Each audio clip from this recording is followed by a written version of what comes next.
पाकिस्तानपेक्षा भाजपाला शेतकरी हा मोठा शत्रू वाटतोय, अशी घणाघाती टीका महसूल मंत्री काँग्रेस प्रदेशाध्यक्ष बाळासाहेब थोरात यांनी सांगलीमध्ये भाजपावर केली। पाकिस्तानपेक्षा भाजपाला शेतकरी हा मोठा शत्रू वाटतो, अशी घणाघाती टीका महसूल मंत्री काँग्रेस प्रदेशाध्यक्ष बाळासाहेब थोरात यांनी भाजपावर केली आहे।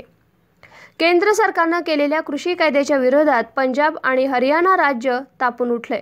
आजही आंदोलन सुरू आहे। अद्याप राज्यातील शेतकऱ्यांना चिमटा बसला नसला तरी धोका कायम आहे। शिल्लक साखरेचा प्रश्न गंभीर असताना निर्यात बंदी करण्यात आली। याचा अर्थ शेतकऱ्यांची जिरवायची आहे। कांदा आयात करायला सुरुवात केली।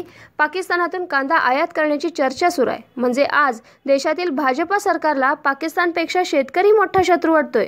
दुधाची पावडर मोठ्या प्रमाणात शिल्लक असताना केंद्र सरकार परदेशातून पावडर आयात करण्याचा निर्णय घेत आहे। दूध भाव न वाढल्यास केंद्र सरकारच जबाबदार आहे। तशातच कृषी विरोधी कायदे आणले आहेत। त्यामुळे कायद्याविरोधात काँग्रेसने एल्गार केला आहे। कृषी सुधारणा विधेयकांना सर्वपक्षीय विरोध होऊ लागला। या कायद्याविरोधात काँग्रेस पक्षही देशभरात रस्त्यावर उतरून संघर्ष करत आहे।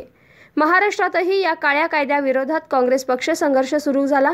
केंद्र सरकारने नव्याने आणलेल्या कृषी कायद्याला विरोध करण्यासाठी सांगली जिल्हा काँग्रेस कमिटीच्या वतीने भव्य ट्रॅक्टर रॅलीचं आयोजन करण्यात आलं होतं। सांगलीच्या एसटी स्टँड परिसरातून ही रॅली सुरू झाली। नेमिनाथ नगर इथं रॅलीचा समारोप करण्यात आला। जवळपास 800 ट्रॅक्टर या रॅलीत सहभागी झाले होते।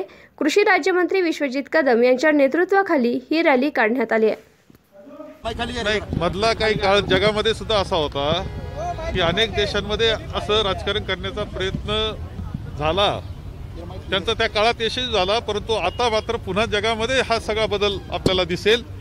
कुणी भेद करून तो यशस्वी होणार नाही। तुषार भोसले भाजपचे नेते त्यांनी असा आरोप केलाय की मोगलांपेक्षा आणि ब्रिटिशांपेक्षा हे महाआघाडीचं सरकार काळं सरकार मंदिर सुरू केलं जातं, त्याचा आक्षेप आहे। असं आहे की आम्ही कोरोनाचं जे संकट आहे त्या बाबतीत काळजी घेतो आहोत आणि त्यामध्ये मंदिरामध्ये आपले भाविकांची संख्या हे एकंदर पाहता ती संख्या खूप मोठी असण्याची शक्यता आहे। परंतु या बाबतीत सुद्धा निर्णयाची प्रक्रिया आमची सुरू आहे। योग्य निर्णय योग्य वेळी होईल। कराडमध्ये आज पक्षप्रवेश होतोय, कराडमध्ये एक पक्षप्रवेश होतोय काँग्रेसमध्ये, आणखी आता एक लाट पुन्हा काँग्रेसमध्ये येण्याची सुरू होते आहे। संपूर्ण राज्यामध्ये तुम्हाला चित्र दिसेल की अनेक मंडळी आता काँग्रेसमध्ये येणार आहे।